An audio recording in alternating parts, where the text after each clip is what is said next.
طالب علم کا روزنامچہ، سیاستدان کا روزنامچہ، وکیل کا روزنامچہ اور دیگر اسی نوعیت کے روزنامچے بورڈ میں اس طرح کے روزنامچے آتے ہیں۔ خاتون خانہ کا روزنامچہ، تو یہ روزنامچے کے کردار ہیں، ہر کردار کے مطابق اس کا روزنامچہ ہوگا اور اس کے واقعات اس کی زندگی کی حقیقت کی ترجمانی کرتے ہوئے دکھائی دینے چاہیے، یعنی جو اس کا کردار ہو۔ اگر استاد کا روزنامچہ ہے تو ایک استاد کی زندگی کے معمولات کو مد رکھ کر لکھا جائے گا، کریٹیو رائٹنگ ہے، یہ مشاہدے پر بیسڈ ہے۔ اسی طرح آپ کا اگر طالب علم ہے تو ایک طالب علم کے معمولات کیا ہوں گے؟ اب طالب علم فیکٹری میں کام کرنے نہیں جائے گا، کلینک میں مریض کا علاج کرنے نہیں جائے گا، پڑھانے نہیں جائے گا، ہاں وہ پڑھنے جائے گا، وہ ٹیسٹ کی تیاری کرے گا، وہ دوستوں سے ملے گا، اس کے اپنی باقی زندگی کے معاملات اس کی زندگی سے تعلق رکھتے ہوں گے، یعنی کردار سے اس کا ریلیشن ہوتا ہے بیٹا۔ اس طرح 5واں پوائنٹ ہم نے ڈسکس کیا تھا، روزنامچے میں ایک دن کے اہم امور، ایک دن کے اہم امور، 2 دن 4 دن 5 دن کے واقعات نہیں لکھنے، صرف ایک دن کے اہم امور لکھیں گے جس میں جو ڈیٹ دی ہے اس کے مطابق۔ تو اس میں بیٹا ایک دن کے معمولات ہمارے لکھنے میں آتے ہیں۔ واقعات کا جامعہ انداز میں ذکر ہوگا، تفصیلات نہیں بیان کرنی، جامعہ یعنی مختصر اس کو بیان کرنا ہوتا ہے۔ اور ترتیب کا بھی خیال رکھیں، ترتیب سے مراد صبح، دوپہر، شام اور رات، یعنی تمام واقعات کو ایک دن کی ترتیب سے ہم بیٹا لکھتے ہیں، جیسے ہی ہم نے لاسٹ ٹائم ڈسکس کیا، اسی طرح یہاں پر بھی میرا بیٹا یہ خیال رکھیے گا کہ صبح کے واقعات صبح، دوپہر کے دوپہر، یہ نہیں ہو سکتا کہ شام کا واقعہ پہلے اور صبح کا ہم بعد میں لکھیں، یعنی یہ ترتیب بڑی ضروری ہوتی ہے رات سونے تک۔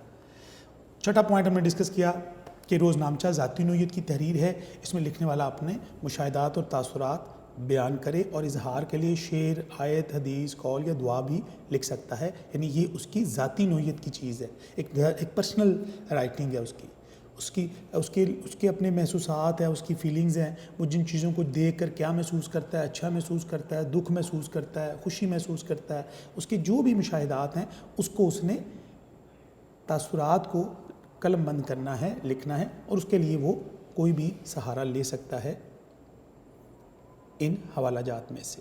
اور 7واں پوائنٹ ہم نے ڈسکس کیا کہ اہم نکات کو مارکر سے نمایاں کریں۔ آپ کچھ جو اہم نکات ہوتے ہیں، جو اہم باتیں ہوتی ہیں، اس کو مارکر سے نمایاں کرنے سے ایک اچھی پریزنٹیشن بنتی ہے، جو امتحان میں ایگزامینر کو اچھے نمبر دینے میں ایک طالب علم کے لیے فائدہ مند ثابت ہوتی ہے۔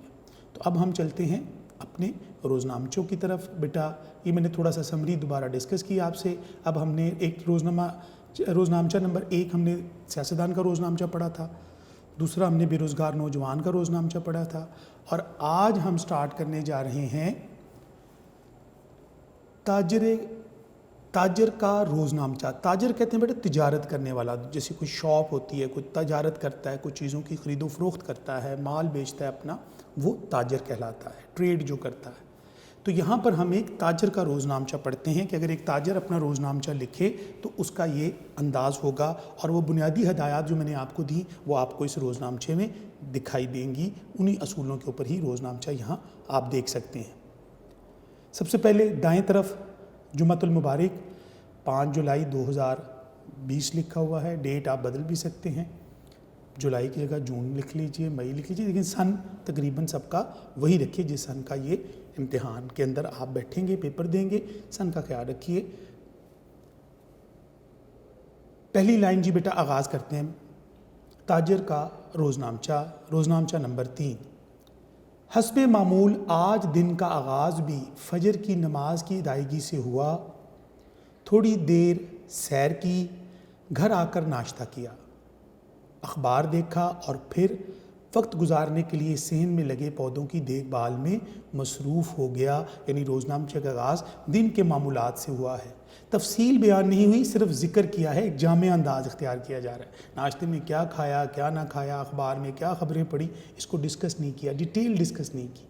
نماز کی ادائیگی، صبح کی سیر، ناشتہ، اخبار اور گھر کے پودوں کو پانی، یہ جامع انداز ہوتا ہے کہ آپ بات کو ایکسپینڈ نہ کریں، مختصراً بیان کر دیں، ایک جگہ اکٹھا کر دیں، یعنی سارے واقعات بیچ میں آ گئے لیکن بہت ہی تھوڑے لفظوں میں، اختصار کے ساتھ۔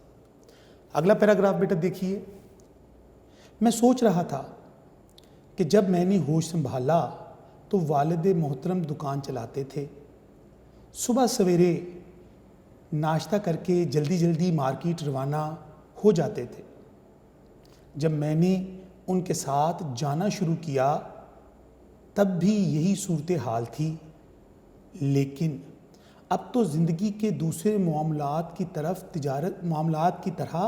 تجارت کی اقدار بھی بدل گئی ہیں۔ اقدار ہوتی ہیں ویلیوز، قدریں، قدر کی جمع ہوتی ہے اقدار، ویلیوز، اس کے پیرامیٹرز چینج ہو گئے ہیں۔ اب بڑی مارکیٹیں دوپہر سے پہلے نہیں کھلتی اور خریدار تو بہت بعد میں خریداری کرنے کے لیے نکلتے ہیں۔ نامعلوم لوگ ساری رات جاگتے رہتے ہیں کہ ان کی سرگرمیاں کیا ہوتی ہیں۔ اس پیراگراف میں تاجر جو ہے اس نے اپنے سوچ کا ذکر کیا ہے، جو اس نے محسوس کیا، اس نے جو آج سوچا دن میں۔ وہ یہ سوچ رہا تھا کہ پہلے میں اپنے والد صاحب کے ساتھ صبح صبح مارکیٹ جاتے تھے، صبح صبح دکانیں کھل جاتی تھی، لیکن اب زندگی کے معاملات تبدیل ہو گئے ہیں۔ اب مارکیٹیں دوپہر سے پہلے کھلتی نہیں، اب لوگ رات دیر تک جاگتے ہیں اور شام کو خریداری کرنے کے لیے نکلتے ہیں، جس سے دکانداری اور تجارت کی اقدار تبدیل ہوتی ہوئی نظر آ رہی ہیں۔ یعنی صبح سویرے اٹھ کر کاروبار پر جانا یہ باعث برکت ہے، لیکن اب لوگوں کا مزاج جو ہے وہ بدل رہا ہے، یہ اس نے محسوس کیا اور اس نے اپنے روزنامچے میں تحریر کیا ہے۔ اگلا پیراگراف بیٹا دیکھتے ہیں۔ بہرحال 10:30 بجے کے قریب گھر سے نکلا، یہ اس کی محسوسات لکھے اور اس کے بعد وہ گھر سے روانہ ہوتا ہے۔ بہرحال 10:30 بجے کے قریب گھر سے نکلا، دکان پر پہنچنے میں نصف گھنٹہ لگ گیا۔ اب تو ٹریفک اتنی زیادہ ہو گئی ہے کہ بار بار رکنا پڑتا ہے اور ہر وقت یہی دھڑکا لگا رہتا ہے کہ کہیں کوئی حادثہ نہ ہو جائے۔ روز بروز گاڑیوں کی تعداد میں اضافہ ہو رہا ہے، لیکن سڑکیں کشادہ نہیں کی گئیں۔ نتیجہ ظاہر ہے، بے تحاشا بھیڑ بھاڑ کی وجہ سے ٹریفک پھنسی رہتی ہے۔ اس پیراگراف میں اب اس نے اپنے کاروبار پر جاتے ہوئے، اپنے دکان پر جاتے ہوئے راستے میں جب اس کو ٹریفک ملی تو اس نے جو محسوس کیا، اس نے اس ٹریفک کے بارے میں دیر ہونے کی وجہ سے اس کا ذکر کیا ہے، جو اس نے رات کو اپنے روزنامچے میں بھی لکھا۔ میں حیران ہوتا ہوں کہ لوگوں کے پاس اتنا، اگلا پیراگراف دیکھیے بیٹا، میں حیران ہوتا ہوں کہ لوگوں کے پاس اتنا روپیہ پیسہ کیسے جمع ہو جاتا ہے کہ جولری کی مارکیٹ میں، جہاں پر میری بھی زیورات بیچنے کی دکان ہے، جولری کی دکان یعنی سونار کی دکان ہے جہاں زیورات بکتے ہیں، تو یہ تاجر جو ہے یہ جولری کا کاروبار کرتا ہے۔ تو ایک جولر کا روزنامچہ بھی اگر آ جائے تو آپ یہ بھی لکھ سکتے ہیں۔ تو زیورات بیچنے کی دکان ہے، خریداروں کی آمد و رفت سارا دن جاری رہتی ہے، لوگ کچھ نہ کچھ خرید کر لے ہی جاتے ہیں، لیکن اگر ایک طرف لوگوں کی خریداری جاری رہتی ہے تو دوسری طرف چوری اور ڈکیتی، بڑھتی ہوئی وارداتیں یہ ظاہر کرتی ہیں کہ غربت، بھوک اور بے روزگاری بھی تیزی سے بڑھ رہی ہے۔ یعنی یہاں وہ جو تاجر ہے اس نے اپنے اور ایک مشاہدہ کا ذکر کیا کہ دکان سے لوگ، میرا جو زیورات کی مارکیٹ میں وہ کام کرتا ہے، وہاں سے لوگ کچھ نہ کچھ خرید کے لے جاتے ہیں، کاروبار کی ہے، مختلف لوگ وہاں آتے ہیں، اپنی ضروریات جن کو جو زیورات وغیرہ خریدنا ہوتے ہیں وہ خریدتے ہیں، جو بھی معاملات ہوتے ہیں مارکیٹ سے متعلقہ لوگوں کے، وہ وہاں آمد و رفت جاری رہتی ہے اور جو کاروبار وہاں کا چلتا رہتا ہے۔ لیکن اس کے ساتھ ساتھ خوف اور ڈر بھی رہتا ہے کہ روز بروز بڑھتی ہوئی بے روزگاری اور غربت کی وجہ سے جرائم بڑھ رہے ہیں، اور ہم جولرز کو یہ خطرہ لاحق رہتا ہے کہ کہیں کوئی ڈکیتی یا کوئی بڑا حادثہ پیش نہ آ جائے۔ اگلا پیراگراف دیکھیے بیٹا کہ آج کا دن اسی اعتبار سے اچھا رہا کہ اگرچہ گاہک تو تعداد میں تھوڑے آئے، لیکن جو آئے انہوں نے شادی کی تقریب کے لیے زیورات خریدے۔ ظاہری بات ہے، جولری جو ہے وہ زیورات جو ہے شادی بیاہ کے موقع پر اس کی بڑی اہمیت ہوتی ہے۔ یوں بہت سے زیورات فروخت ہو گئے، یعنی آج تاجر کا یہ دن جو تھا یہ اچھا تھا، اس کا اس نے ذکر کیا۔ ہر دوسرے تیسرے دن کی طرح آج بھی تکلیف دہ مشاہدہ کرنا پڑا کہ چند خریدار اپنی پسند کی چیزیں، نیکسٹ پیج پہ دیکھیے، نیکسٹ پیج پہ بیٹا ٹاپ پر دیکھیے، نہ خرید سکے۔ یعنی آج بھی کچھ خریدار تو آ کر چیزیں خرید کر لے گئے، لیکن کچھ خریدار آئے وہ اپنی مرضی کی چیزیں نہ خرید سکے۔ یہ دیکھ کر تکلیف تو بہت ہوتی ہے، لیکن انسان کچھ کر بھی نہیں سکتا کہ سونے کے زیورات کے نرخوں میں، نرخ ہوتے ہیں قیمت، پرائس اس کی، قیمت اس کی ایک خاص حد سے زیادہ رعایت بھی نہیں کی جا سکتی۔ یعنی گولڈ کے اندر، سونے کے زیورات کے اندر بہت کم مارجن ہوتا ہے، وہ کہہ رہا ہے کہ اس میں ہم زیادہ رعایت نہیں کر سکتے، لیکن کیونکہ آج کچھ کسٹمرز ایسے آئے جن کی جیب اجازت نہیں دیتی تھی ان زیورات کو خریدنے کی، پسند تو انہوں نے کر لیے، لیکن اس نے یہ محسوس کیا کہ یہ قیمت زیادہ ہونے کی وجہ سے یا سونا مہنگا ہونے کی وجہ سے خرید نہیں سکے۔ تو لہٰذا یہاں تاجر نے یہاں وہ لکھا اس اپنی ڈائری میں، اپنے روزنامچے میں، تو ہم رعایت بھی زیادہ نہیں کی جا سکتی۔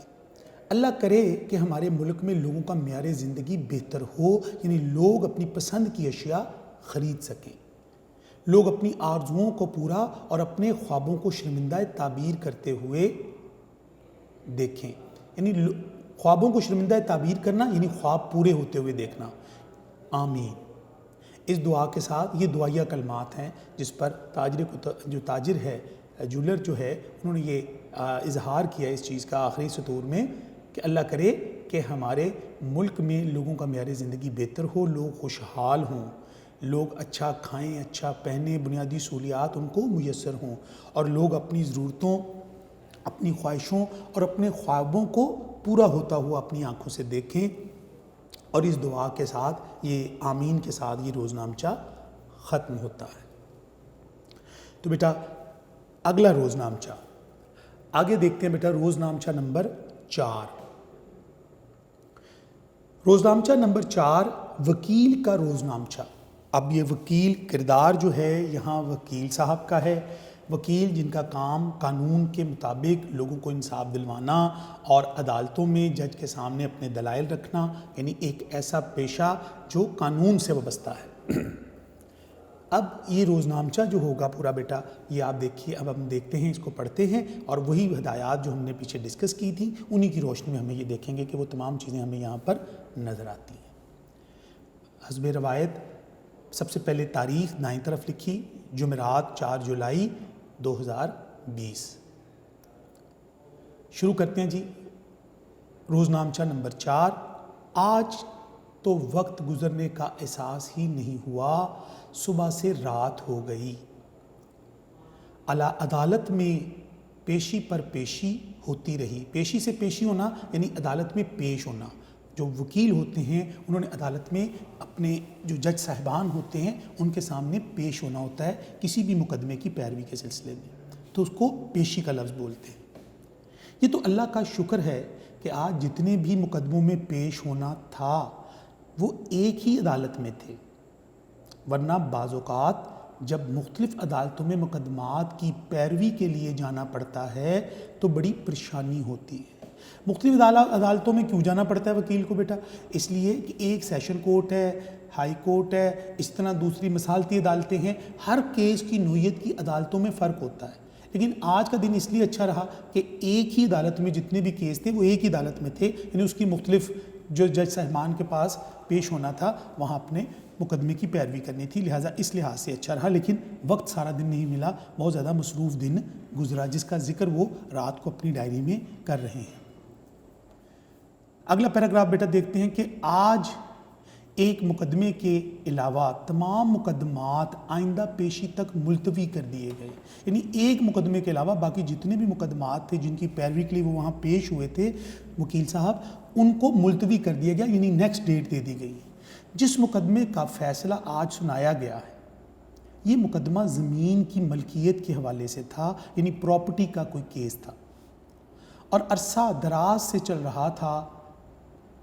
فرقین چند مرلے زمین کی ملکیت کے لیے ایک دہائی سے ایک دوسرے کے خلاف قانونی لڑائی کر رہے تھے، یعنی یہ جھگڑا، یہ جو وکیل صاحب کے باقی معاملات تھے اس میں انہوں نے جو آج بھی محسوس کیا، جس کو اپنے روزنامچے میں ڈسکس کیا، وہ ہے بیٹا کہ ایک مقدمہ جس کا فیصلہ ہونا تھا وہ زمین کے جھگڑا تھا، پراپرٹی کا جھگڑا تھا، اور تھوڑی سی زمین تھی، چند مرلے زمین کی ملکیت تھی، اور ایک دہائی یعنی ایک دہائی 10 سال ہوتے، تو ایک دہائی سے 10 سالوں سے تقریباً یہ قانونی جنگ لڑ رہے تھے، اور وکلا کے واجبات اور عدالتی فیسوں کی مد میں جتنی رقم خرچ کر چکے تھے اس سے دونوں فریق اس زمین سے کہیں زیادہ زمین خرید سکتے تھے. یعنی جن فریقین کے درمیان یہ جھگڑا تھا، جن کی ایک طرف سے یہ وکیل صاحب بھی وہاں ان کے وکیل تھے، وہ بتا رہے ہیں کہ جتنی تھوڑی سی زمین کے لیے جھگڑا کیا، اتنا لمبا کیس لڑا، اس کی اتنے پیسوں میں تو جتنے پیسے اس کے اخراجات میں لگائے ہیں مقدمے کی پیروی میں، عدالت اور فیسوں، وکلا کی فیسوں میں اور آمد و رفت میں یا دوسرے مسائل میں، اتنے میں تو نئی زمین آ جاتی تھی. جس قطع اراضی ہوتا ہے زمین کا ٹکڑا، جس زمین کے ٹکڑے پر یا قطع اراضی پر وہ مقدمہ بازی کر رہے تھے، شاید وہ مقدمہ جیت کر اپنی انا کو تسکین پہنچانا چاہتے تھے، اپنی مونچھ اونچی رکھنے کے لیے. یہ تکبر کی ایک کانسیپٹ ہوتا ہے کہ ایک کو جھکانا، دوسرے کو جھکانا، مونچھ اونچی رکھنا، یعنی اپنے آپ کو سپیریئر ثابت کرنا، اور دوسرے کو گرا کر، ہرا کر عدالت میں فخر محسوس کرنا. یعنی یہاں مسئلہ زمین کا کم تھا اور ذاتی انا کی جنگ زیادہ تھی، جو ایک دوسرے کو شکست دینے کی خاطر 10 سال اس مقدمے کی پیروی ہوتی رہی، اور مقصد صرف یہ تھا کہ وہ جیت کر اپنی انا کو تسکین دیتے تھے. یعنی یہ اس مقدمے کا انہوں نے محسوس کیا اس مقدمے کی پیروی کے دوران. تو بیٹا اگلا پیراگراف دیکھتے ہیں اس روزنامچے کا. ایوان عدل یعنی عدل، یہ عدالت کو کہتے ہیں جہاں پر یہ مقدمات کی پیروی ہوتی ہے. ایوان عدل سے واپسی پر، یعنی کورٹ سے واپسی پر گھریلو ذمہ داریوں کے نپٹانے میں شام ہو گئی. صبح کے دن یہ معاملات ہوئے، اب شام ہو گئی، دوپہر بھی مقدمات میں گزر گئی اور اب شام کا وقت ہو گیا.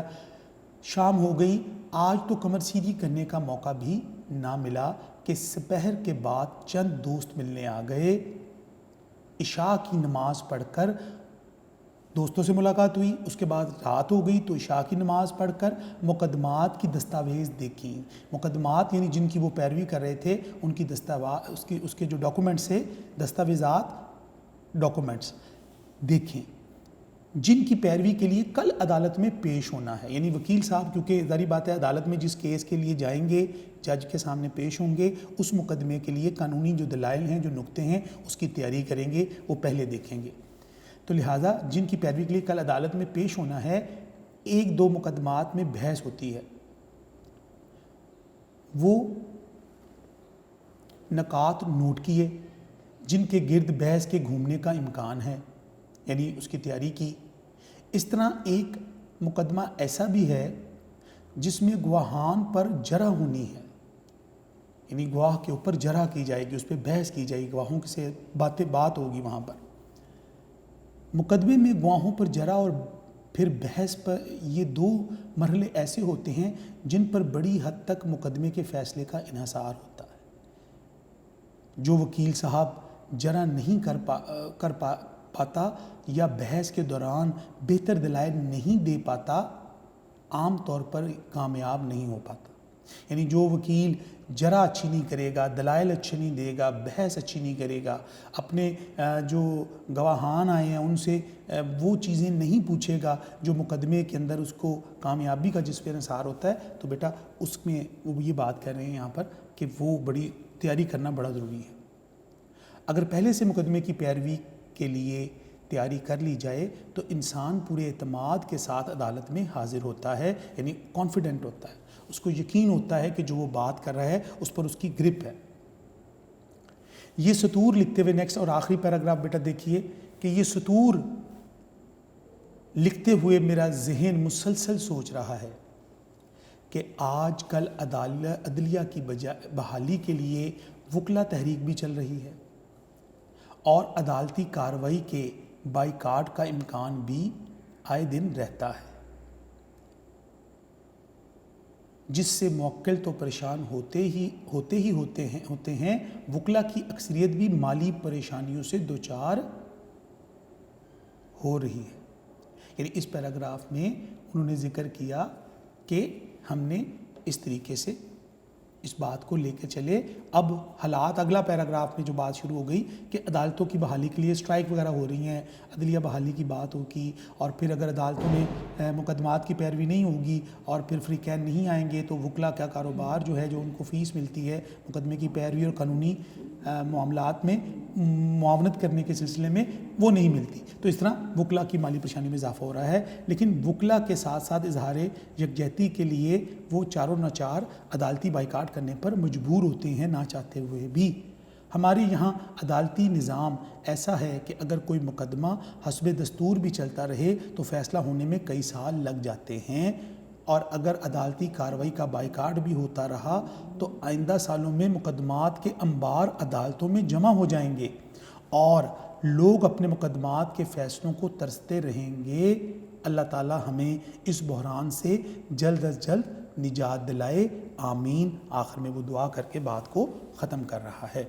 اور ہمارا آخری روزنامچہ 5واں فرسٹ 50% میں بیٹا لاسٹ پہ استاد کا روزنامچہ منگل 2 جولائی 2020.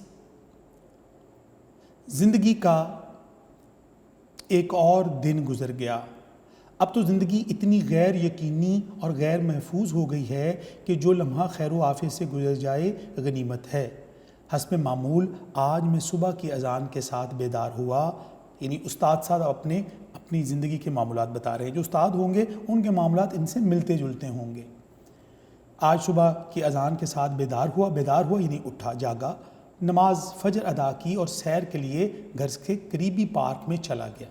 واپسی پر ناشتہ کیا, تھوڑی دیر اخبار دیکھا. نیکسٹ پیج دیکھیے بیٹا, پیج نمبر آپ کا 43 ہے. تھوڑی دیر اخبار دیکھا اور پھر کالج کے لیے روانہ ہو گیا. ظاہری بات ہے استاد کا روزنامچہ ہے تو یہ کالج گئے تھے. پیچھے ہم نے وکیل کا پڑھا تھا, وہ عدالت گئے تھے. اسی طرح مختلف روزنامچوں کے مختلف کردار جو ہوتے ہیں ان کے پیشوں سے متعلق بات چیت بیچ میں ہونا یعنی اس روزنامچے میں ضروری ہوتا ہے. کالج میں آج پہلا پیریڈ یعنی فرسٹ لیکچر جو تھا سال اول میں تھا, اور آج میں انہیں میر تقی میر کی غزل پڑھائی. میر کے درج ذیل اشعار کی تفہیم یعنی اس کی وضاحت کرنے میں بڑا لطف آیا کہ لے سانس بھی آہستہ کہ نازک ہے بہت کام, لے سانس بھی آہستہ کہ نازک ہے بہت کام, آفاق کے اس کارگاہ شیشہ گری کا. کارگاہ کہتے ہیں کارخانے کو, شیشہ گری ہوتا ہے شیشہ بنانے کا کارخانہ. یعنی یہاں پر یہ شعر انہوں نے پڑھایا, پوری غزل پڑھائی میر کی, لیکن یہ شعر ان کو بڑا لطف آیا پڑھانے میں, اور اس کا انہوں نے اپنے روزنامچے میں ذکر کیا استاد محترم نے. اس کائنات میں, اب اگلا پیراگراف میں دیکھیے شعر کے بعد, اس کائنات کا اصل اصول اعتدال اور توازن ہی ہے. زندگی کا جو شعبہ بھی عدم توازن کا شکار ہو جائے وہاں بگاڑ پیدا ہو جاتا ہے. انسانی رشتے ناتے ہوں, انسانی احساسات اور جذبات ہوں, روزمرہ سرگرمیاں ہوں, اگر اعتدال اور توازن برقرار رہے تو زندگی کے تمام معاملات خوش اسلوبی سے چلتے رہتے ہیں. چونکہ شعر زندگی کی حقیقتوں سے بہت قریب ہے, اس لیے آج تو شرارتی طلباء بھی بڑی دلچسپی لے کر یہ لیکچر سن رہے تھے. کالج سے واپسی پر گھر کے لیے کچھ سودا سلف لیا, یعنی گھر کا سامان سودا لانا تھا اور لیا اور گھر پہنچ گیا. شام کو خلاف توقع احمد علی وغیرہ آ گئے. آج کے زمانے میں دوستوں سے ملنا زندگی کا ایک خوشگوار تجربہ ہے. کہتے ہیں کہ زمانہ طالب علمی کی دوستی بڑی پائیدار ہوتی ہے, شاید اسی لیے کہ اس دوستی میں کوئی لالچ, کوئی حرص شامل نہیں ہوتی. ایک بے لوث تعلق ہوتا ہے, بے لوث جس میں کوئی غرض نہ ہو. اس لیے درینہ دوستوں یعنی پرانے دوستوں سے ملاقات خزانہ مل جانے سے کہیں بہتر سمجھی جاتی ہے. رات کا کھانا کھا کر لیکچر کے لیے چند نکات تیار کیے, کیونکہ کل سال دوم کے طلباء کو مضامین لکھنے کے بارے میں ہدایات دینی ہیں. ہمارے یہاں طلباء کے لیے مضمون لکھنا سب سے مشکل ہوتا ہے, کیونکہ وہ موضوعات طے نہیں ہوتے اور اپنے طور پر کسی موضوع پر لکھنا آسان نہیں ہوتا. ایسے میں ضروری ہے کہ طلباء موجودہ معلومات پر جو مطالعہ اور مشاہدے کے نتیجے میں ان کے پاس ہوتی ہیں انہیں ترتیب دے کر دیے ہوئے موضوع سے جوڑ کر مضمون کی شکل دے سکے. یہ سطور لکھتے ہوئے اب نیند آنا شروع ہو گئی ہے. اللہ تعالیٰ اللہ کرے کہ ہماری قوم علم کے حصول میں سنجیدہ ہو اور ایک باوقار قوم بن سکے۔ عزیز طلباء، ابھی ہم نے اپنے روزنامچے مکمل کیے۔ اب ان روزنامچوں کی بیٹا آپ نے تیاری کرنی ہے۔ آج ہمارے یہ فرسٹ ہاف جو ہیں ہم نے روزنامچے پڑھ لیے، اور اب آپ میرا بیٹا اس کو گھر بیٹھ کے اس کو تیار کیجئے، اس لیکچر کو سنیے، ان ہدایات کا خیال رکھیے۔ کریٹیو رائٹنگ ہے، آپ نوٹس میں سے ہیلپ لے سکتے ہیں، جیسے میں نے آپ کو سلائیڈز میں سے بھی دکھایا۔ تو میرا بچہ آپ نے اب اس کو گھر بیٹھ کے لکھنا ہے اپنے ہاتھ سے۔ جب 2-3 دفعہ آپ روزنامچہ لکھیں گے، پھر انشاءاللہ بورڈ میں کسی بھی موضوع پر آئے گا تو آپ اس کو بہت اچھے طریقے سے ڈیل کر سکیں گے، اس دعا کے ساتھ کہ آپ تمام بچے اپنے گھروں میں خیریت سے ہوں گے۔ اللہ تعالیٰ آپ کو اپنی حفظ و امان میں رکھیے۔ اگلے لیکچر میں آپ سے ملاقات ہوگی۔ اللہ نگہبان۔